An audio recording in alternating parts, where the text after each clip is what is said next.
Mga kahuan, panoorin ang video na ito upang alamin ang pinaka-latest na balita tungkol sa lagay ng panahon at bagyo. Update today.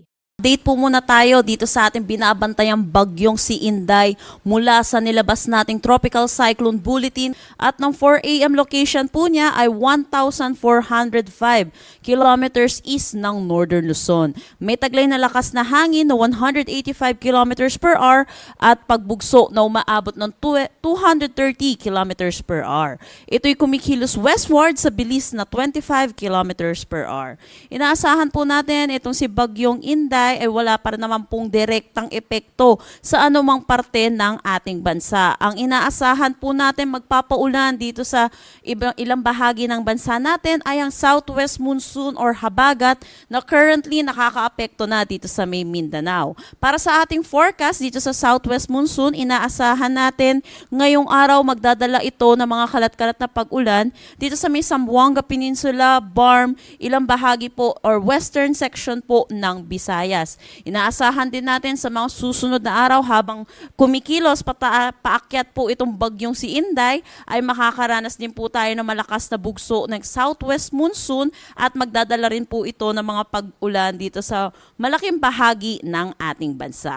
Yung mga pag-ulan po natin nararanasan dito sa Metro Manila at yung mga karatig lugar po natin ay hindi po ito dulot po ng epekto netong bagyo. Makikita po natin dito sa ating satellite image, masyado pong malayo itong bagyo dito sa may Metro Manila. Hindi rin po ito southwest monsoon, ito po ay mga localized thunderstorm lamang or yung mga panandaliang buhos ng pag-ulan lalo na sa hapon at sa gabi. Para sa ating tropical cyclone wind signal number 1, nadagdagan na po yung areas natin. Signal number 1 tayo dito sa may Batanes, Cagayan, kasama na ang Babuyan Islands, northern at central portion ng Isabela, Apayao, eastern portion ng Kalinga, northern portion ng Aurora, at northern at central portion ng Catanduanes. Ito pong tropical cyclone wind signal number 1 ay may lead time po tayo dito ng 36 hours. So sa ngayon, posible po nakakaranas pa po yung mga lugar na ito ng maaliwalas na panahon. Kaya po tayo nagtaas ng signal number 1 para makapaghanda po ang ating mga kababayan lalo na sa dala pong hangin nitong bagyong si Inday. Inaasahan natin pinakamataas nating itataas na tropical cyclone wind signal sa pagdaan nitong bagyong si Inday ay signal number 2 or 3. Para naman sa ating forecast track dito sa bagyong si Inday, pumasok na nga po siya kaninang 3 AM dito sa loob ng ating Philippine Area of Responsibility. Hindi na rin naman natin nakikita magtatagal ito bilang isang ganap na super typhoon category at posibleng mag-downgrade na rin siya by Thursday into a typhoon category. Pero typhoon category pa rin naman po ito. Malakas pa rin po ito. Once na nandito po itong bagyo po natin, by Thursday po, July 10, ay by Friday po, July 10, inaasahan po natin, hihila po ito ng southwest monsoon, magkakaroon tayo ng enhancement ng habagat kung saan makakaranas ang malaking bahagi ng ating bansa ng mga kalat-kalat na pag-ulan. So yun po, pinapaalalahanan po natin mga kababayan po natin na mag-ingat po at maghanda po tayo hinggil sa paulan na dala po netong habagat. At maghanda na rin naman po tayo dito sa Northern Luzon po para dito naman sa posibleng ulan na dala din netong bagyong si Inday. Para naman sa ating forecast na paulan ngayong araw dulot ng southwest monsoon, inaasahan natin ang 50 to 100 millimeters of rain dito sa may Sultan Kudarat at Sarangani.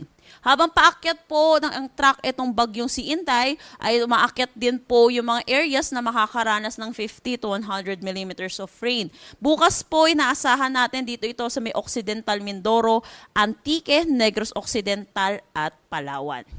Para naman sa Friday, July 10, dulot ng southwest monsoon, mataas ang tsansa na malalakas na pag-ulan dito sa may Occidental Mindoro at Antique. Orange po ito. At dito naman po, yellow naman po or 50 to 100 millimeters of rain sa Zambales, Bataan, Cavite, Batangas, Metro Manila, Iloilo, Guimaras, Negros Occidental, Negros Oriental, Lanao del Norte, Lanao del Sur at Palawan. Dito naman sa Batanes ay dulot po ito ng bagyong si Inday. So yung mga mga kababayan po natin dito sa mga areas na ito, lalo na po dahil sa enhancement po ng southwest monsoon, pinapaalalahanan po natin na mag-ingat at maghanda at ugaliin po natin tumutok sa mga updates na nilalabas na at makinig po tayo sa ating local government units, lalo na po kung may paglikas po tayong kailangang gawin. Para naman sa hangin na inaasahan po natin dahil sa enhanced na southwest monsoon at yung paligid nitong bagyong si Inday, itong areas na to, hindi po to under ng any tropical cyclone wind signal, pero inaasahan po natin yung malalakas na bugso ng hangin. Ngayong araw, posible yung mga bugso ng hangin dito sa Pangasinan, Zambales, Bataan, Calabarzon, malaking bahagi ng Mimaropa, Bicol Region, Visayas at Mindanao. Bukas naman hanggang Friday, malaking bahagi na ng ating bansa ang makakaranas ng malalakas na bugso ng hangin. Dulot pa rin naman ito ng southwest monsoon or ng paligid nitong bagyong si Inday.